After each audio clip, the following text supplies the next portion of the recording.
This episode of The Clear Out was recorded on the 16th of April 2024 at home in Wicklow. And it is an episode in which I give you, in a blow-by-blow breakdown, a recipe for something very delicious that you can go and make once you've listened to this episode. I also talk at length about Peter Weir's 1985 thriller romance Witness with Harrison Ford and Kelly McGillis. I recently rewatched it and it made a big impression on me, and it got me thinking about chemistry. That's right, chemistry. And I'm not talking about what happens in the science lab. I'm talking about what happens between people. I also talk about a podcast that I've been listening to recently that also made a big impression on me, but for very particular reasons, and just got me thinking about the particular brand of misogyny that certain women provoke in certain men.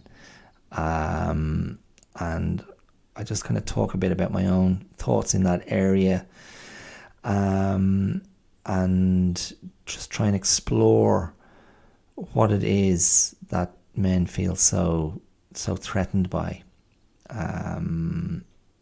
Again, as ever, when I get into those topics, it's not comprehensive, but it's a response to something, and something I'm always interested in. And I end the episode with another movie recommendation, which was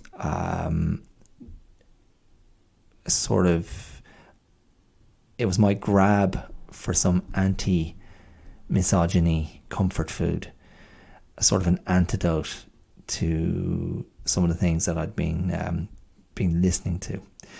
So that's what's coming up. So I hope that sounds like it might pique your interest and keep you with me for what's actually quite a long episode. That was not my intention, but that's how it went. Anyway, what can you do? It is what it is. Okay, I will see you around the corner. Cheers. Not gonna change my mind, leaving the dream behind.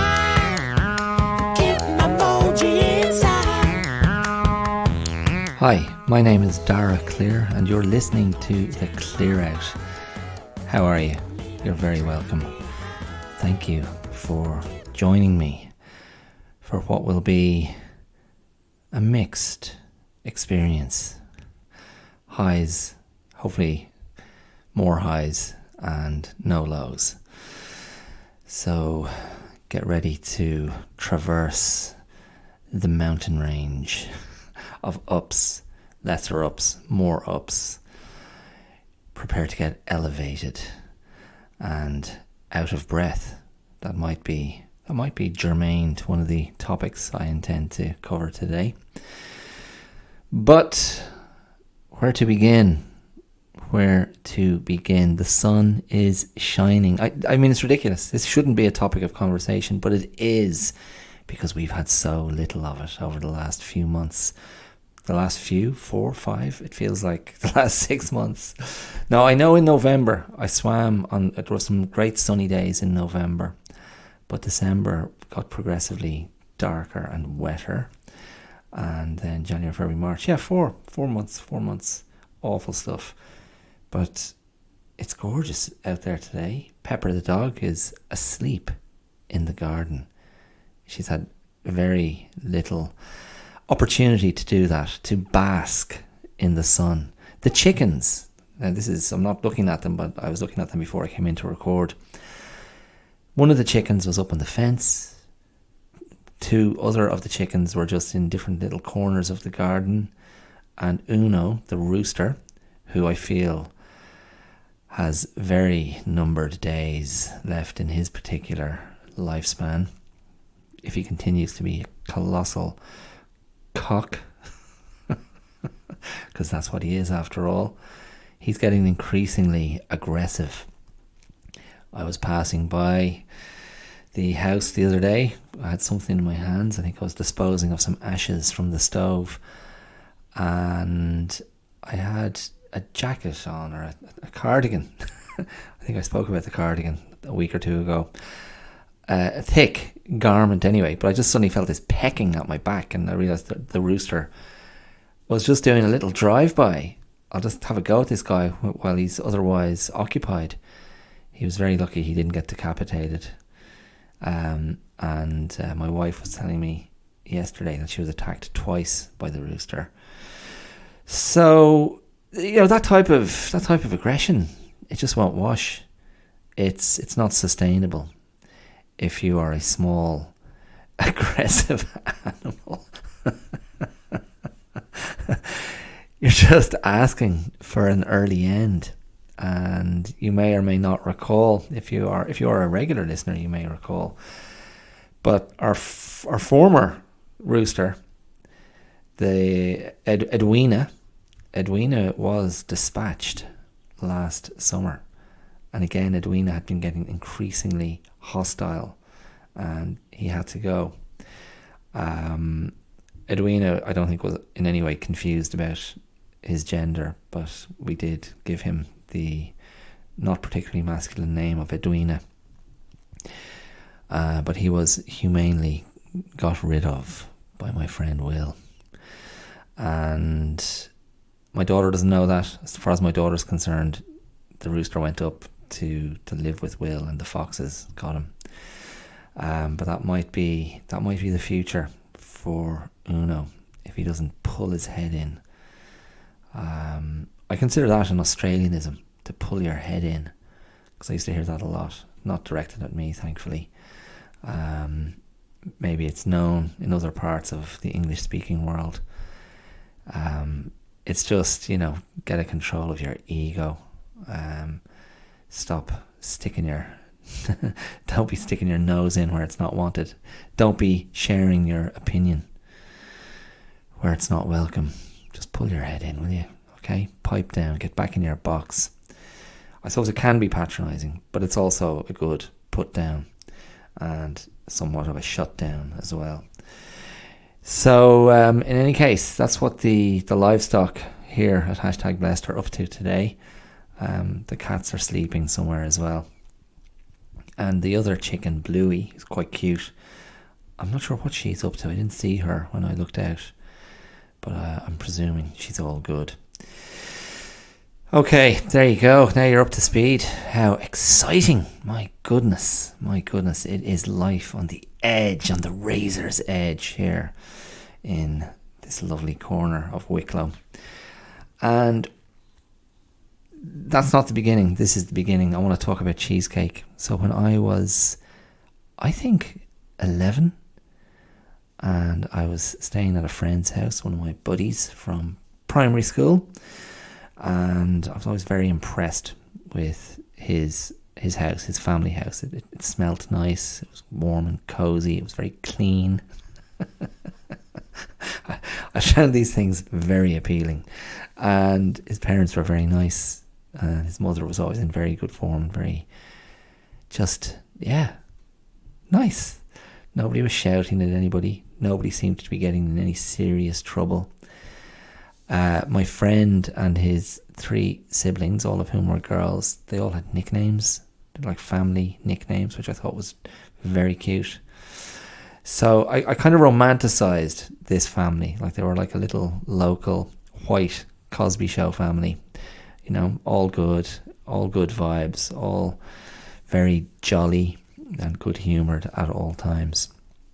And they also had boxes of cereal, like overstocks of cereal, and they were allowed to have cereal before bed, a little bit of supper.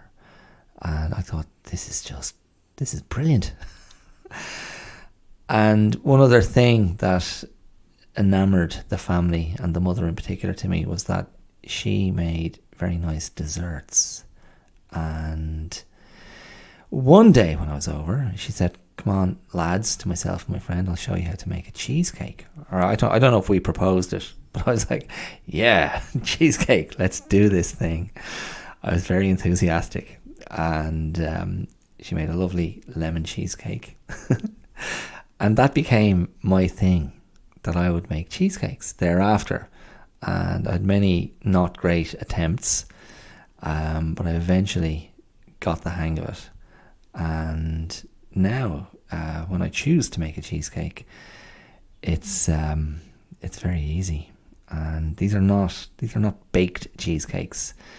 These are cheesecakes made to be refrigerated, to set in the fridge, and some sort of gelatin is required, and made with eggs. So I'm going to tell you how to make a cheesecake. Because I made a very nice cheesecake at the weekend. We had one of my aunts was down with her partner, and her partner's son is a good guy, and he was visiting with his wife and their daughter. They were over from Seattle, and we had a nice little gathering, and so I made a cheesecake. So this is what you need to make a really decent cheesecake. Okay, you need a pack of digestive biscuits for your base. You need a big lump of butter to go with that. Let's put that to one side over there. For your gelatin, you've got choices. You can actually get gelatin to just make, to make into a little solution, and then add your flavour and throw it into the mix. But if you want to be lazy, and I just got a packet of jelly.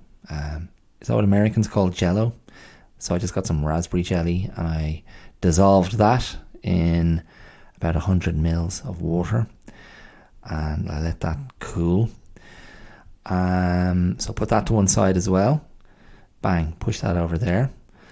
And then I needed a couple of eggs. I needed a block of cream cheese. Philadelphia cream cheese was my cream cheese of choice. About 150 to 200 mils of whipping cream, and sugar, caster sugar, and I had some fresh raspberries, and I also had some lemon zest and some lemon juice, just to make sure there was a little bit of zing, a little bit of tanginess in the mix. So they were the ingredients for the cheesecake mix, but I need to make my base first. So I got 18 digestive biscuits. I put them in 2 little towers. I placed those towers on a sheet of cling film. And I wrapped that cling film all around, so it's sealed in cling film.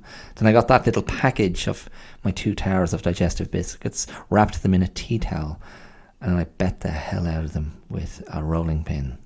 So I've got my biscuit base, my crumbs, and while that was happening, I had a decent lump of butter. I don't know how much. Maybe, good question. Maybe about 100 grams. What would that be in ounces? Maybe, let me think, 3.5, 4 ounces maybe. Anyway, I have my butter melting in a little saucepan. When the butter's melted, I pour in the biscuit crumbs. I just rip a hole in the cling film, the cling wrap, the plastic wrap, and pour it into the pot. Mix that all up. Pour my crumbs into a prepared cheesecake dish, a little spring dish. That's onto a base of the base of the dish is wrapped in greaseproof paper, baking paper. So I just basically pour in my crumbs, and I use a glass to just flatten the base and bring up the sides. And once I'm happy with that, I put that in the fridge to cool, and then I go over to make the cheesecake mix. Are you enjoying this? Does this make you feel well? Listening to me tell you how to make a cheesecake. This is foolproof, this recipe, by the way. You're guaranteed good results. The jelly mixture, make sure you've just dissolved all that jelly so there's no lumps. That was my main stumbling block when I was a kid trying to make this cheesecake. And the one we made was a lemon one, by the way. But I used to have like little lumps of jelly in the cheesecake. That wasn't great. So just make sure fully dissolved jelly, or jello as the Americans might say. Then your cheesecake mix. So put your cream cheese in the bowl, then get your eggs, your 2 eggs, and separate them and drop the egg yolks onto your cheese, and the egg whites can go into a separate bowl that we're going to come to in a little while. So you can put your egg yolks, cream cheese, and maybe 1 or 2 spoons, like 1 or 2 dessert spoons of caster sugar on top. Just blend that with your little blender. Then add in your cream, 150, 200 mils of cream. Blend all that, so you got a very runny mixture. Then you can add in your jelly mix. So and that'll be coloured, of course, by the jelly. So we've got this nice pink mix. Then add in, I don't know, a good teaspoonful of lemon zest, and maybe a couple of teaspoons of fresh lemon juice. And then I threw in some fresh raspberries as well and gave them a gentle blend. So, not completely blitzing them. Put that to one side. Now go to your egg whites and whisk your egg whites. Whisk them until you feel you're not going to get anything else out of them. And then gradually add, while you're whisking, about a dessert spoonful of caster sugar, of fine white sugar, and just add that in a little bit at a time as you whisk, and then you'll get those egg whites into a lovely stiff egg white mixture, kind of like meringue, ready for meringue sort of making. So now you have your biscuit base in the fridge. Take that out. That's probably cool by now. And what you do is, and this is key, this was the key word on the recipe all those years ago, you get your egg white mixture, and you don't mix it in or whisk it into the cheesecake mixture. You fold it in. That's right, you heard me. You fold in the egg white mixture. And so that process, I've never in my life known what to fold in means, but I just sort of gradually just drop that egg white mixture into the cheesecake mix, and I just kind of wrap it over the cheesecake mixture again and again and again and again in a slow action until everything seems to blend together. So then you've still got quite a runny, it's a thicker mixture, but it's still quite runny. And you carefully pour that into your cake tin on top of the base, and you can stick that in the fridge. Don't try and put your fruit on top of that for dressing just yet. So you can come back to the cheesecake after about an hour, maybe even 30 minutes if you're feeling confident. And then, as I did, you can put on some nice fresh raspberries in whatever pattern you like, whatever suits you. And I let that all stay in the fridge overnight. And the next day, perfect cheesecake. And in fact, do you know what? I'm not going to lie. With that egg white in the mix, it's a very light cheesecake. It's light, it's moussey, but it's got those good flavours, a bit of fresh raspberry in there. The tang from the lemon is in there. And it's great. I served it with a bit of whipped cream for those of you who like, to be extra indulgent. And that's a really solid recipe. And you can play around with your different flavours quite easily if you're using jelly or jello as your ingredient, as your main kind of flavouring ingredient. But, always look for an opportunity to mix in some, of the fresher ingredients just to kind of elevate that flavour a little bit. I've also played with that recipe and made a chili chocolate cheesecake, which then I don't use jelly. I just use pure, plain gelatin powder or sheets dissolved, and a lot of really good quality dark chocolate and chili. And I usually throw a bit of whiskey into the biscuit base for that one as well. But you end up with a very similar result, that kind of moussiness. All the other ingredients are the same.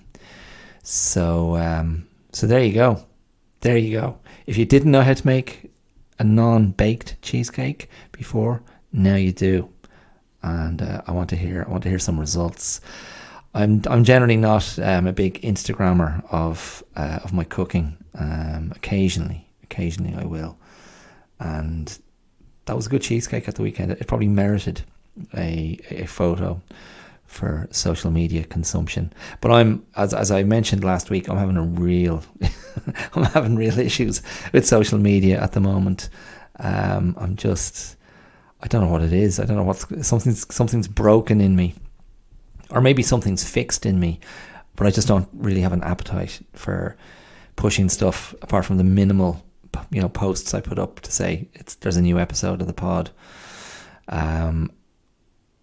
Also, I don't think social media has done anything for the podcast other than give some people the impression that the podcast is doing really well.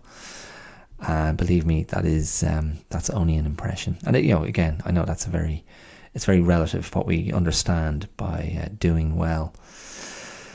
So there you go, Cheesecake. And thanks for listening. And I'll be back next week with something different.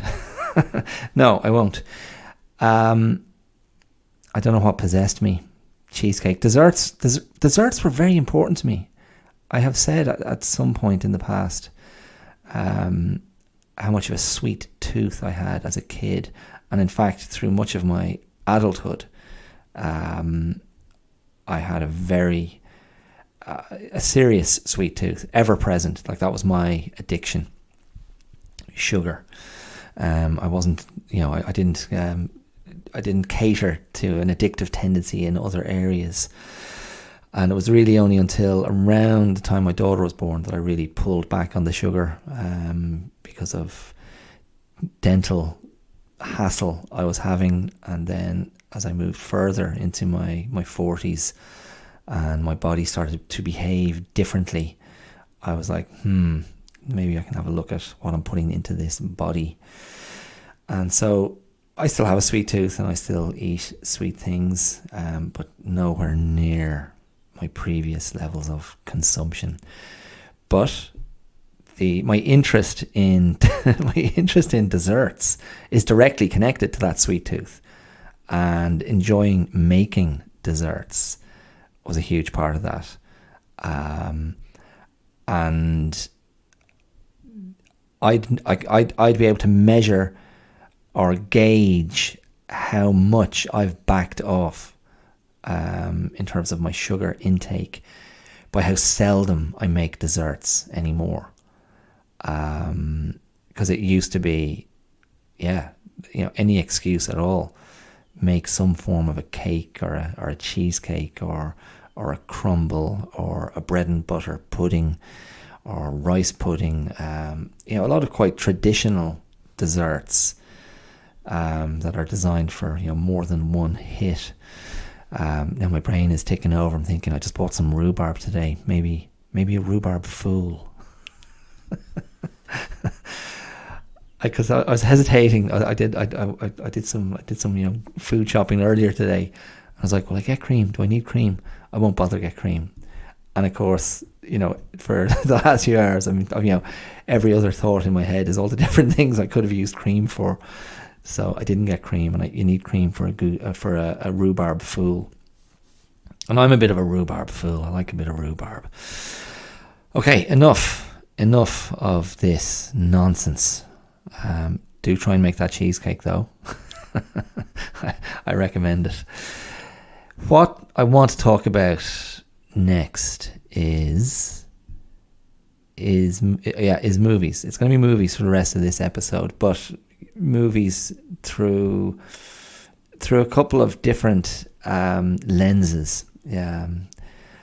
And one of those lenses is just the appreciation of chemistry between leads, between a male and female lead. In this case, it'll be between a male and female lead. Chemistry can happen between whoever, whatever the romantic interests are. In fact, I would say that the chemistry between Zendaya and, is it Hunter Schafer? Is that the actor who plays the trans character in Euphoria? They've got great chemistry. Really, really good. There's something really palpable. And just to be very explicit, chemistry isn't just about sexual attraction. It's not purely physical, but chemistry is about a palpable connection. It's what two or more, but typically two performers give off when they play together, when they act together, when they're in a scene together, when there's something going on between them. It's what happens that wouldn't happen if they weren't with that other person. And it's a sort of magic dust that, if you look at romantic comedies, or a lot of movies over the years, it's a magic dust that directors, casting agents, producers, they're always trying to find. And it's pretty rare, actually. Like, if you stop and think about it, it's not that common. It really isn't that common. And I'm not sure what has to happen. I'm not sure what the key ingredients are. But my assumption is there has to be an off screen, because I am primarily talking about movies here. Although of course it can happen in television programs as well. Sybil Shepherd and Bruce Willis in Moonlighting come to mind. Maybe Ross and Rachel from Friends come to mind as well. Jennifer Aniston and Jesus, I've just gone blank on the actor who played Ross's name. What's his name? David something. That's chemistry. It's chemistry, and so there is something that we pick up on immediately, a sort of a frisson of energy, this buzz, this tingle, this electricity. And it doesn't have to be, as I say, it's not necessarily voraciously sexual or lustful, but that of course can be in the mix, and often is. That can be the main thing that's in the mix, but not always, because there's a playfulness, there's an engagement, there's something symbiotic that happens, and it's going to drive me demented now trying to think of your man's name. What a lapse. But in any case, at the weekend, I was trying to think of a movie to watch with my daughter that she hadn't seen before, and I was trying to think, well, what's an old movie that she hasn't seen that could be a little bit more grown up, because her tastes are evolving. And I was thinking, what might be a good but appropriate movie, from a subject matter point of view, from a tonal point of view. What would a good movie be? And David Schwimmer. David Schwimmer, that's who I was thinking of. God, I couldn't think of his last name to say, well, if it just came into my head. David Schwimmer. So I was wondering to myself, considering a few weeks ago we watched AI, I said, okay, well, AI definitely was pushing, my thesis a bit, like about what my daughter would be ready for, although she really enjoyed that movie.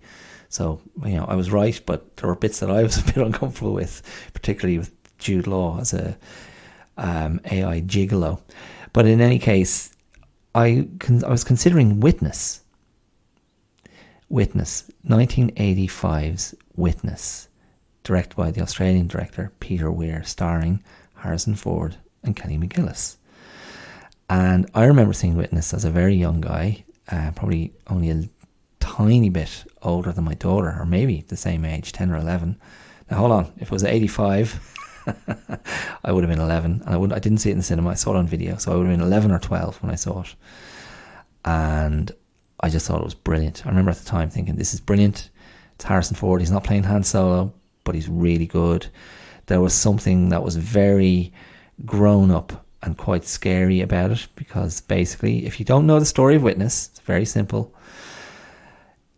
A boy from the Amish community in a part of Pennsylvania, is in the city, the big city, in this case, Philadelphia. He's in a train station with his mother waiting to get a train to Baltimore to see her sister.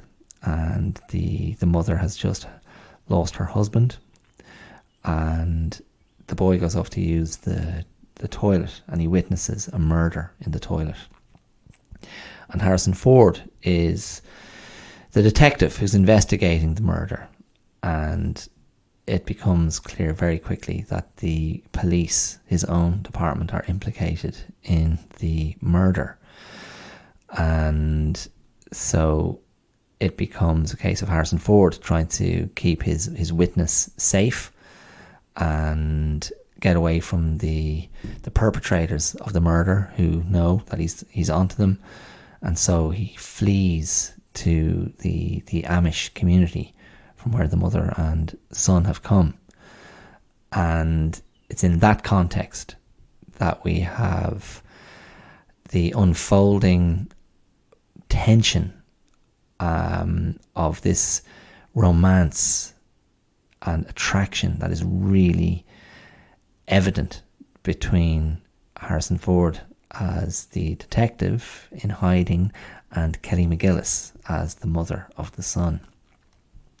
And there's also the cultural tension between this this kind of ethno-religious community and their adherence to their religiously directed way of life, which is a sort of a shunning of modernity and technology, and a shunning of the modern world, and a shunning of contemporary American culture, and it's rooted in the European roots of this this Amish identity, which originates in sort of German influenced Switzerland.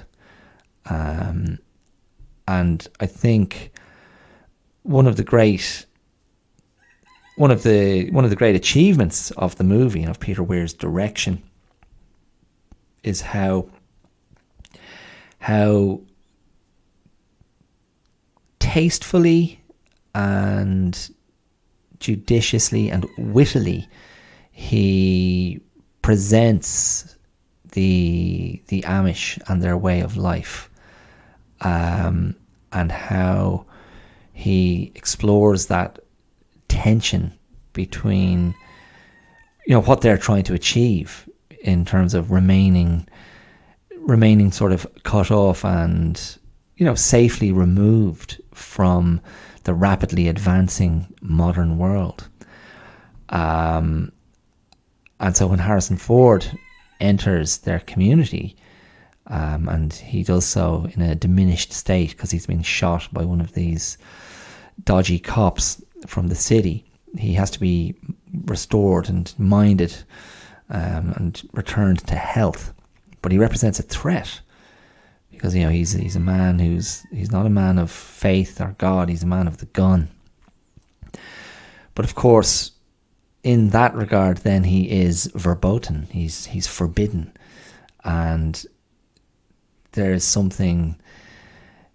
It's clear to the viewer that for Rachel, the mother, the Kelly McGillis character, there's something really tantalizing in that.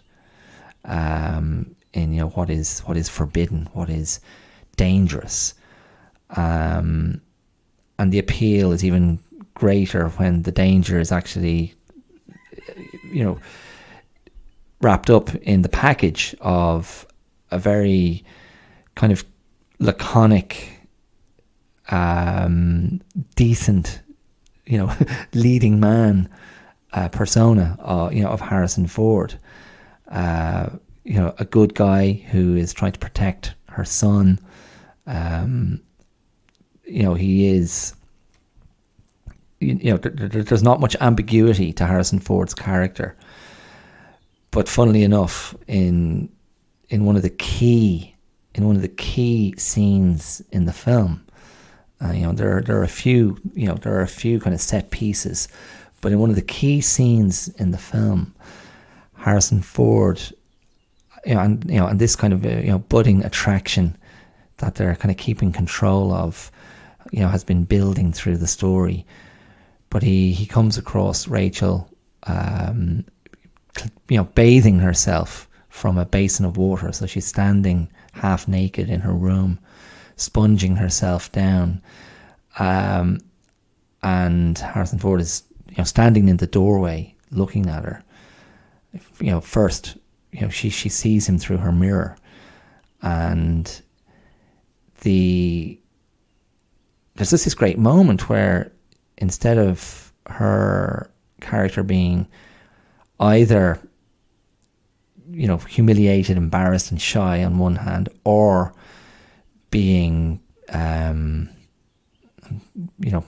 overtly full of desire and longing, in a very demonstrated way, which she is, she just turns and faces him with this confidence that has a sort of a real honesty to it, and there's a real power. It's a very brief moment, and we see Rachel in this state of nakedness, from the waist up.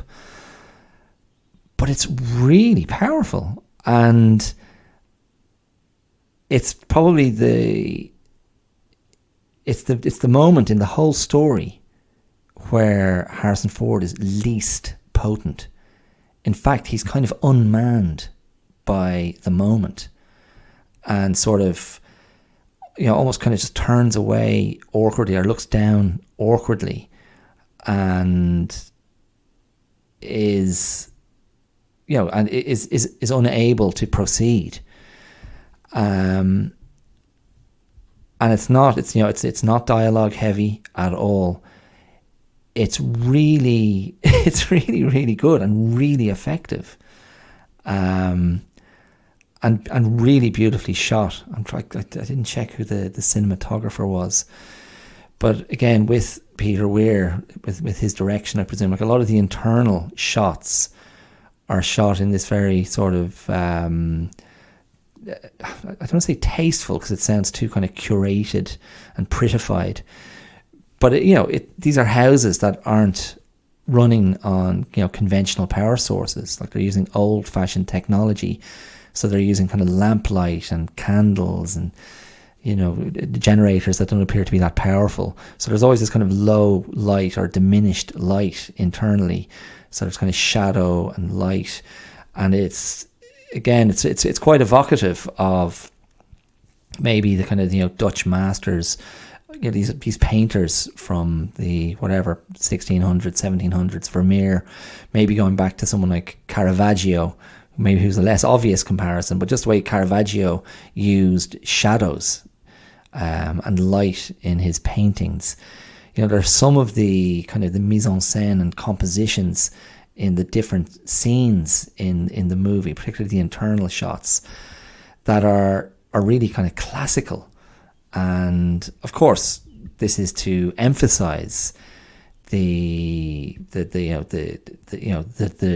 dress and visible culture and trappings of the Amish way of life. And it's really, really effective and done very, very well. But the chemistry, to go back to Ford and McGillis, the chemistry it's just off the charts. Like, it's just played so well, and there's such restraint. And I think if I go back and refer to some of the TV pairings, and the two I cited, Sybil Shepherd and Bruce Willis from the 80s in Moonlighting, and then Jennifer Aniston and David Schwimmer in Friends from the 90s. Of course, those relationships and the tension of the attraction, television writers, producers, they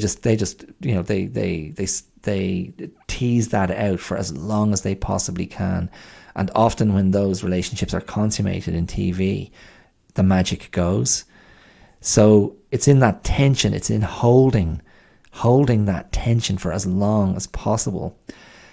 I think that is a key component of what is holding our interest, or what we are responding to.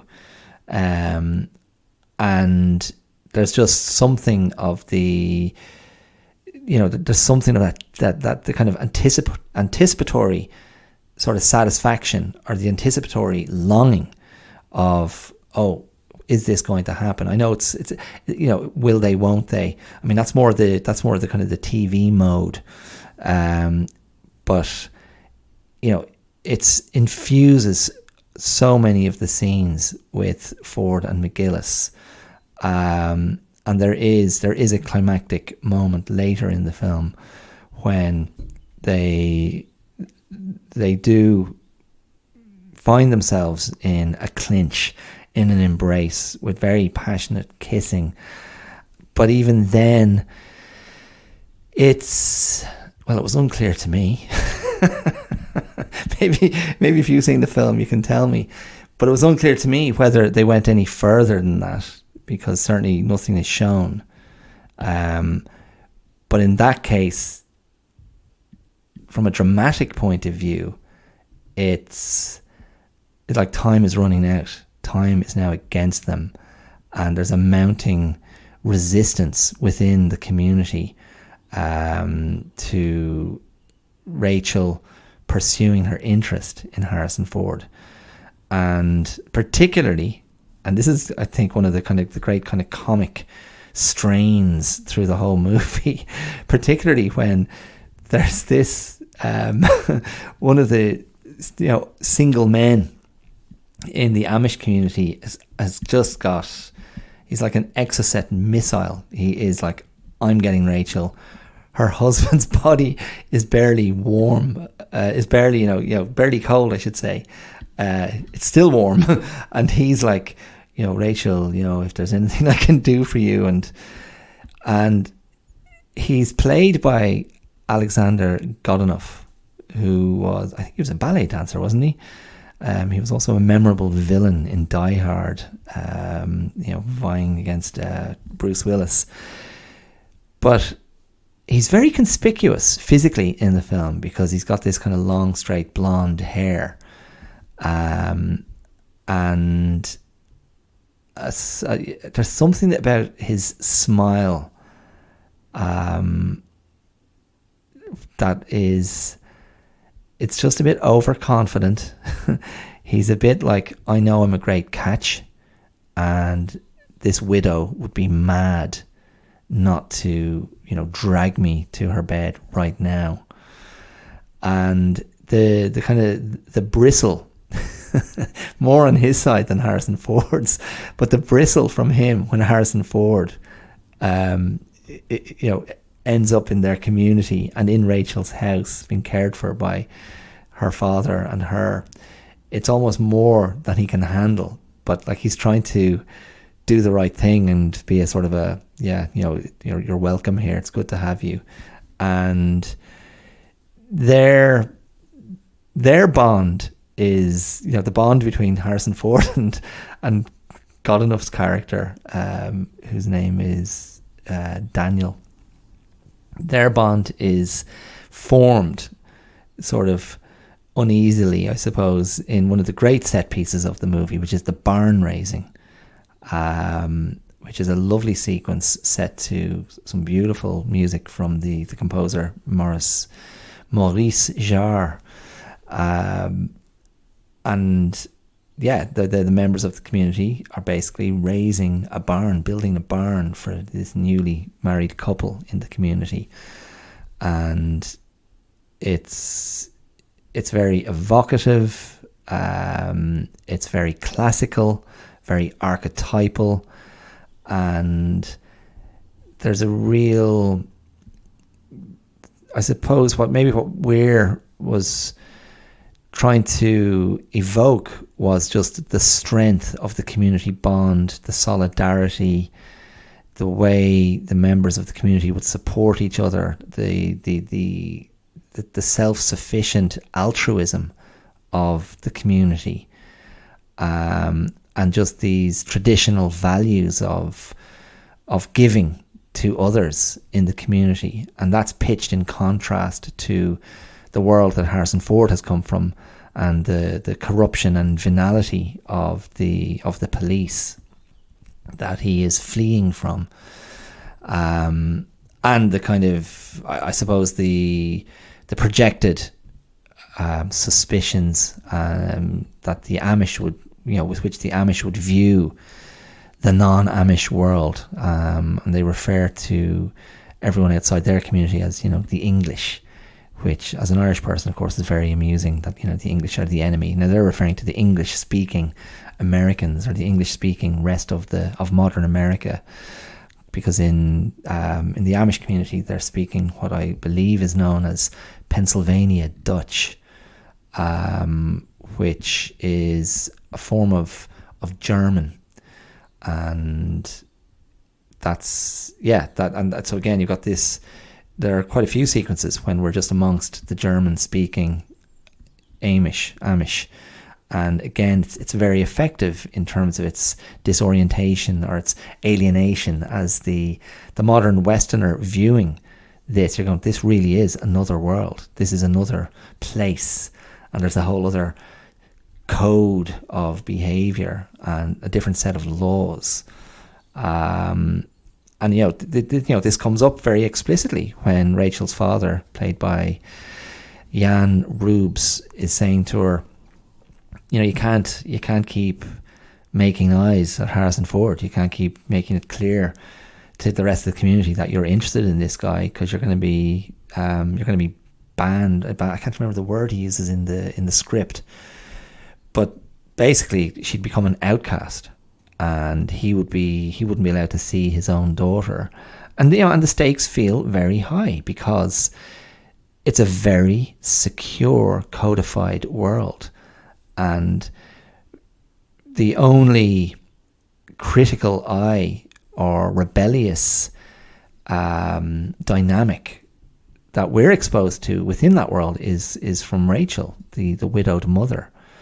And I think the casting of Kelly McGillis was excellent. I remember at the time knowing Kelly McGillis. I mean, she was in Top Gun, of course, opposite Tom Cruise, and a bit of a whatever part. Even as a kid, I was like, yeah, okay, grand.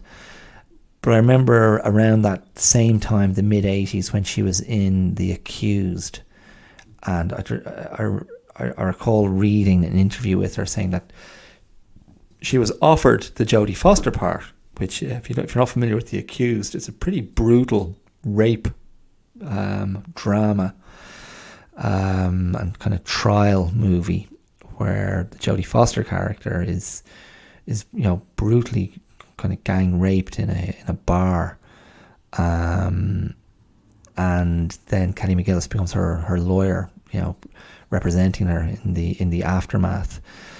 But I remember reading that Kelly McGillis said that she was offered the part, but she didn't want to play the rape victim because she had been raped as a younger woman, and I guess she was only in her 30s around then, or maybe even in her 20s. But that always kind of struck me. Whatever age I was then, 13 or 14, and I just remember thinking, yeah, fair enough. And I sort of, kind of this feeling of respect for Kelly McGillis being a survivor, and maybe probably underappreciating at that time how widespread those stories were of sexual trespass or rape or sexual violence against women, and many I suppose many Hollywood actresses had stories, and at that time, of course, this was long before Me Too. There was a lot of stuff going on that we weren't aware of, or maybe it just wasn't spoken about. This is something I'm going to get onto a little bit later in the episode. But so Kelly McGillis, I mean, after that, she was in a movie with Jeff Daniels, wasn't she? the house on Carroll Street, Baker Street, some sort of retro-ish thriller. And I don't really remember her from much after that. So like it wasn't like she was a big, pin-up for me or a big star for me, but I always liked her. But rewatching it the other night, she kind of blew me away. I was like, wow, this is a really good character. Played with real intelligence and nuance and confidence by Kelly McGillis. And something about her integrity and honesty and lack of cynicism in that character made her, I think, very very confronting for the Harrison Ford character, because her gaze was so straight. And yeah, I just thought it was really brilliant. And yeah, and Harrison Ford, I mean, at the time it was a performance that he was acclaimed for, considered considered the best of his career to that date. So Witness. So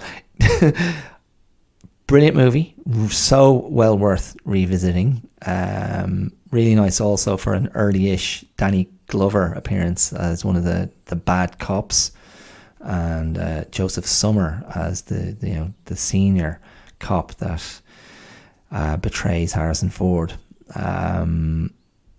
Yeah. Oh, and a young Viggo Mortensen, like super young looking Viggo Mortensen.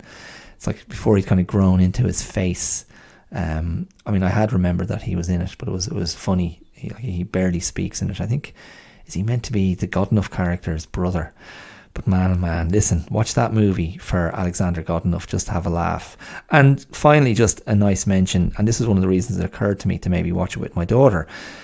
Lucas Haas as the son is really good, as the little boy who witnesses the murder. So really well directed by Peter Weir. He just has a really nice quality as a kind of an innocent young fella. Everything in the world is fascinating and new, and he just plays him really, really well. And it's interesting to contrast that Lucas Haas with the Lucas Haas who turned up in Steve McQueen's girl crime movie from a few years ago. I'm going to go blank on that. What's that movie called again? Liam Neeson was in it. Colin Farrell's in it, funnily enough. Is Robert Duvall also in it? Elizabeth Debicki. Oh man alive. What's that movie? Anyway, Lucas Haas in that movie plays an architect who is having an affair with one of our protagonists, and he's a real creep. It's funny to kind of see him. It's funny to see him doing that, and then see him in Witness as such a cute little kid, But yeah, so good old Lucas Haas, really, really, really good. Witness, go and check it out if you have time. That Steve McQueen movie was called Widows, wasn't it? It was a remake of an ITV series from the 90s. Just a nice little movie. Yeah, stands up well. A lot of good things in it. So, Cheesecake and Witness has taken 50 minutes. Can you believe that? I'm stunned. I'm going to kind of compress the rest of this. And I want to tell you about a podcast that I've been listening to. So, I recently switched my podcast platform for my own, for my listening experience. I used to use Google Podcasts, but they've shut down that app. So I've switched over to Pocket Casts. And you can find me on Pocket Casts too, by the way, if you're interested. But just while I was kind of scrolling and trying to find, the podcasts that I generally subscribe to, I came across another movie podcast called You Must Remember This. And it's brilliant. It's a really excellent podcast. It is the work of an American journalist and film historian whose name is Karina Longworth, and it's basically her podcast where she looks at the first 100 years of Hollywood and just, all the different stories, forgotten or undiscovered, about all the kind of behind the scenes stories from different individuals or different eras, different genres. And I just kind of listened to one to see what's this like, and I really, really liked it. Now, I will say, Karina Longworth's voice, she has quite at times it feels like quite a robotic cadence, and that takes a bit of getting used to, but now I'm used to it, so I don't really hear it anymore. But they are brilliantly researched podcasts, often over an hour long, and I've been just making my way through a lengthy series within the podcast, which is dedicated to the erotic 90s. So, erotic films of the 90s. I use erotic advisedly. Sometimes it's very explicit, but not always. But as I've been listening to it, and listening to her talk about actresses like Sharon Stone, like Julia Roberts, Demi Moore, Alicia Silverstone, Drew Barrymore, and others. And she quotes liberally from different commentators from the time, people from within the industry, people involved in the specific movies that she's talking about, but also, the very many publications, Variety, Hollywood Reporter, whatever it might be, New York Times, New Yorker, and then very, in a sort of a kind of a polar difference in terms of the politics of the publications, often quoting from reviewers or writers from either Playboy on one hand or Ms. on the other hand. And if Ms. doesn't ring a bell, it was the feminist, like overtly feminist women's magazine launched by Gloria Steinem in the early 70s. I remember my mother spent, had a holiday in New York in the early 80s to visit her brother, and came back with a stack of Ms. magazines, or else she came back with a subscription to Ms. magazine. So there used to be a stack of them sitting in the little toilet in my childhood home, and I remember flicking through them. I've no specific memories. I have my one memory is that there was a photograph of a black woman on the front of one of these editions. The title Ms. That's about it. They weren't particularly glossy. They weren't sensationalist. There wasn't much in the way of fodder for an 8 or 9 year old, as I would have been then, to pique my interest. But I was going, Ms. What's this? Because my mother would also get other much more disposable, less serious magazines like Woman or Woman's Own. Cosmopolitan was more glamorous and glossy and therefore interesting to me, but Ms. was a bit too highbrow and political. Not that I realised that at the time. It was like, this looks boring, no thanks. What I was surprised to learn is that Ms. is still going. 50 years later, over 50 years later, it's been through different ownerships, but it is still there. Now, the thing that has struck me most listening to Karina Longworth talk about that decade of films and the various female stars mainly, what you can't help but come away with is the relentless misogyny of male commentators. And it's kind of, I don't know, like it's you're listening going, what the hell? It's so extreme. it's so aggressive, it's so blatant, it's so unapologetic, it's so off, in my opinion. And I find myself trying to kind of legislate it and trying to contextualize it and going, okay, so I remember watching these movies as a young man. I was 16 in 1990, so 16 to 26. That was my decade of the 90s, and these opinions they're just they're so foreign and alien to my own memories and my own perspective of these actresses, many of whom I admired, some of whom I, would have been attracted to or lusted after in a, very innocent sort of way. But what I've been processing over the last few days, having listened to these episodes, is what is it that makes that brings out this desire to, and it's in men primarily. What is it? And, in men of that time, but I think it hasn't gone away. What is it, that brings out in men this desire to vilify and besmirch and discredit and patronize and ridicule and, in a way, kind of try to destroy these particular women?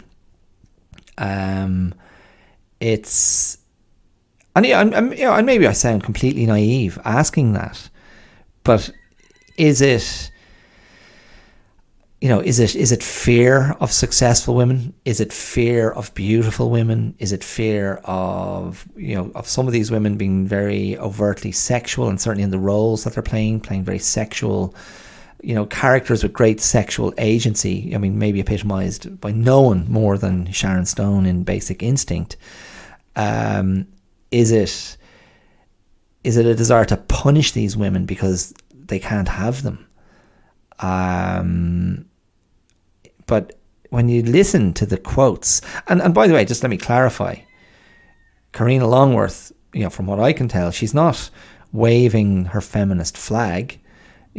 She's reporting this stuff and contextualizing it and cross-referencing and using it to bounce one idea off another and trying to paint the full picture.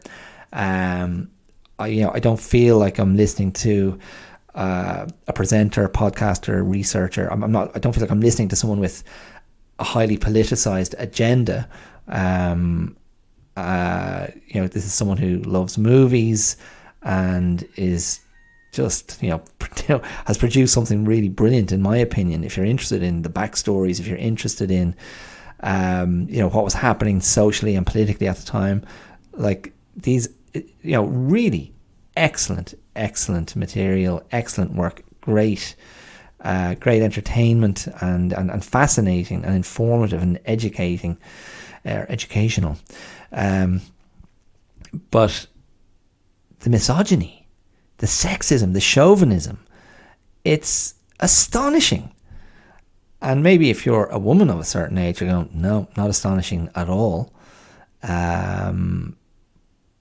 Madonna features as well, primarily in relation to her pretty dodgy, sex thriller film Body of Evidence from the mid 90s, in which she starred with Willem Dafoe. I've been listening to different responses and critiques of Madonna and what she represented to the culture, and her relationship to sex in her public persona, and the way she's always been a bit of a provocateur in that area, and unafraid to start, to start shit, I suppose. But again, like, I look back at myself and I go, I never had a problem with any of that stuff. I was just like, it never made me like dislike or hate the women involved. I was just like, oh yeah, okay, That's what they're doing. That's that's grand. And I was either into the work, or into them. But otherwise, I'd be indifferent. It never provoked a reaction in me that made me want to denigrate them, or dismiss them, or belittle them, or it never put any sort of it never provoked any impulse in me that I'd feel I need to let people know how low an opinion I have of this particular actress or singer. And it's it's really it's staggering stuff, and I'm still trying to kind of get my head around it a bit, because I think it's easy to go, oh well, those were the times, and that was just a hangover from the 60s and 70s and 80s, where the new man hadn't really arrived yet, and women still had to work so hard for every little victory. I'm not. I just don't think it's not as simple as that, and I don't think it's as simple as that, because I think there's still plenty of misogyny out there, and there seems to be plenty of men who direct their unhappiness and resentment at women, and there seems to be plenty of men who seem to be enormously threatened by successful women who are living a life of success in the public eye. Maybe women who are very beautiful, very very desirable, who are at such a remove from these men that the only power that they can exert over them is to try and trash them, and stir up or contribute to hatred, to vilification, to sort of the wish fulfillment of sexual violence. This does seem to be the territory of certain male influencers, figures, people like Andrew Tate, where the rhetoric of the rhetoric of personal empowerment for men and young men seems to be very much attached to objectifying women and not allowing women to get a hold of you, and viewing women as as pieces on the chessboard to be played with, to be manipulated, to be controlled, to be discarded, to be destroyed, to be conquered. And it's you kind of go, well, okay, this is 30 years since some of the movies I'm talking about, and those attitudes are still thriving, certainly in online spaces at the very least. But yeah, it was just it was food for thought. That's all. It was food for thought, and I still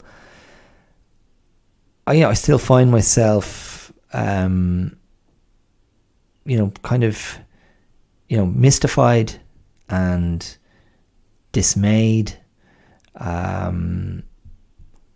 annoyed, offended by that version of misogyny.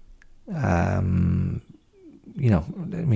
not sure what version of misogyny I'm not annoyed by or offended by, but that's sort of just people putting the boot in to women. I have said that. I know I spoke about this before in some episode. Think of someone like Amy Winehouse. Like, there's something that happens culturally where women who aren't conforming to a certain type, and maybe it's the good girl stereotype or the good girl archetype, And I've come across this in certain psychology, pieces. I'm not talking about researched articles, peer-reviewed articles. I'm just talking about, popular psychology pieces on the good girl phenomenon, where women from a young age are encouraged to be good girls and behave a certain way and to conform and to not cause offence and to keep their unhappiness with the status quo to themselves, to not cause problems, to be, to be demure and sweet and compliant and obedient. I'm just like, are you? Sorry, I'm rushing to another thought before I completed the first one. So I've read about women talking about this and kind of going, just enough. This kind of self-censorship, the culture of self-censorship for girls becoming young women, and how that follows into adult life. And then you combine that maybe with the pressure to be beautiful, be desirable, sexually desirable, the pressure to be fertile, the pressure to want to be fertile, the pressure to be a mother, and then still remain something that you were before you became a mother. And and again, this I don't know if we can't say this applies to all women, but maybe this is a very particular hetero frame that falls along the kind of traditional binary gender stereotypes. And then there's something that happens when a woman reaches the age of menopause, the change of life, if that's not too antiquated a term. And it's like, what the hell? What was all that behavior for? Who was I trying to please? Who was I trying to satisfy? And again, I read a very brilliantly written account of kind of one of the reasons behind some women experiencing this kind of rage at the kind of realization of what that change can signify at that time of life, and the loss of a certain sexual potency, obviously the end of fertility, and women just kind of wanting to tear their hair out and go, F all of this. And I don't know, I just try to kind of think, well, if you've been exposed to that type of sexism, that type of chauvinism, being exposed to being kind of patronized over a lifetime, I think, why wouldn't you be angry? I spoke about this a few episodes ago, when I was talking about maybe this is a time where it's never been a better time to express your anger if you're a woman. It's never been a time where you'll get more support and more platforms for that. And that can, of course, that does lead a lot of men to feel like, a lot of maybe straight men to feel like they are embattled, or put upon, or discredited, or unvalued, and much worse than that, like vilified. I on a cultural level, I don't feel that personally. I have other complaints, but this is not necessarily the platform upon which to share or air them.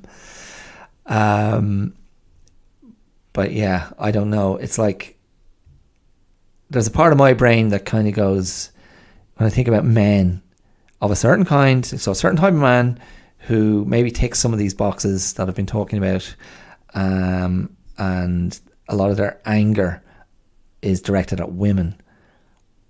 I just kind of scratch my head and go, are you serious? Is it, it's not women's fault that you are the way you are. Is there not enough to be dealing with? Have you not got enough on your plate, enough crap to sort out, enough of life's challenges, enough of your own, internal challenges to deal with. You haven't got, is that not enough for you? You need to kind of vent all this rubbish at women as well. And yeah, I am. I mean, I'm very critical of that. I'm very critical of that response. I'm very critical of that kind of rhetoric. I'm very critical of that, easily, casually verbalized sexism, and misogyny. I've no time for it. I never have had time for it. And I know it's like some of my friends will occasionally try and wind me up by deliberately throwing out stuff like that. But, when it's a wind up, you can kind of put it in the place it's meant to be. But yeah, that podcast is well worth checking out. But if brace yourself for some of the responses and reactions that will be quoted throughout the various episodes, and how angry it'll potentially make you listening to what some of these women were subjected to, and just what a number it did on them, and the kind of the games they had to play, being celebrities who've been objectified and salivated over, and having their integrity and their intelligence constantly questioned. I mean, that's probably the through line, apart from the more obvious aspects of the misogyny, but their integrity and their intelligence constantly being called into question, and just this really disingenuous blurring of lines by male writers and commentators. You just go, oh yeah, would you get the hell out of here? And I just kind of go, how thick, how stupid, how unintelligent were these men? And were they just products of their time, products of their, the time they grew up in? Were they just pandering to popular tastes at the time? Yeah, mental. Anyway, that podcast, again, you must remember this. Made by, researched by, written by, presented by the brilliant Karina Longworth. Well worth checking out. Longworth, well worth. And so, the final thing before I go, this is much longer than I expected it to be. I was craving an antidote. Listening to these stories from the various movies, these kind of erotic dramas and thrillers and these female sex symbols of the 90s. I was craving a kind of a girl power moment. Now, this is questionable, but I wanted something, light and fun and popcorny, but also a bit righteous and a bit in your face. And so I watched G.I. Jane, another 90s movie from 1997, G.I. Jane, with Demi Moore as the naval intelligence officer who gets caught up.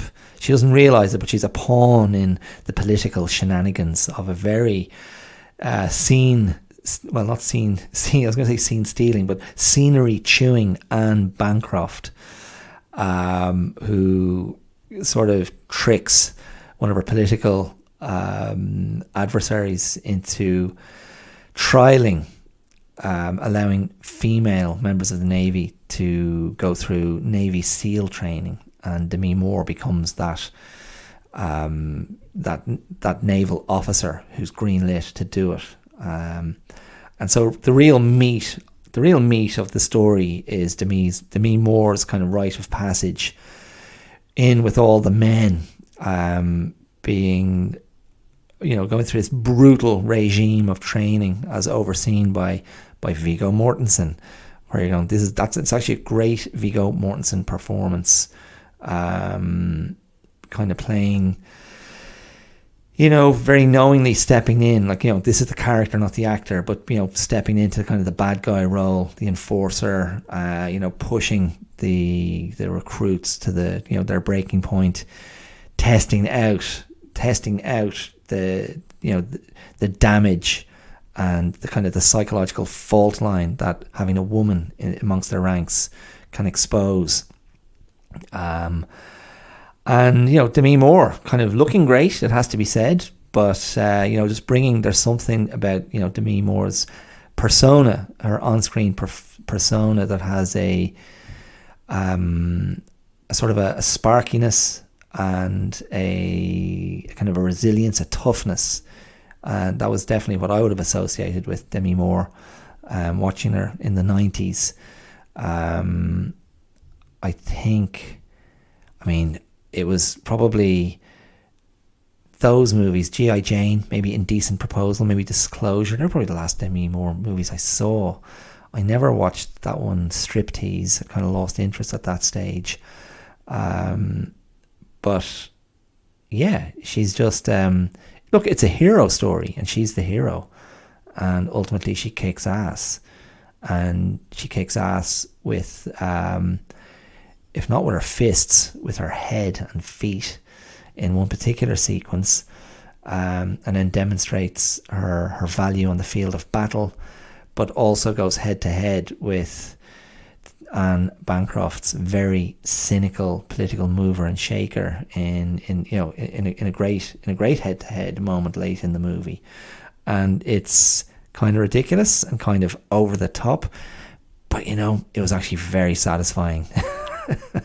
just to see this female protagonist killing it, like just smashing it in a man's world, and coming up against the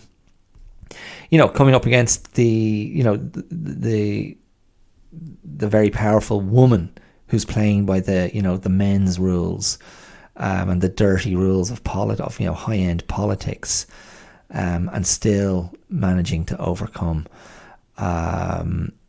And this pulsating 90s score throughout by is it Trevor Jones? Was that his name?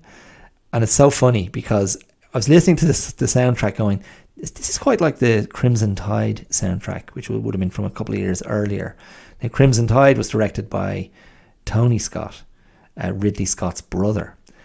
And Tony Scott had Hans Zimmer for the soundtrack of Crimson Tide. Ridley Scott later had Hans Zimmer to do the music for Gladiator. But I don't know, he couldn't, he must have decided against using Hans for his own military drama. And it's like a poor man's Zimmer soundtrack.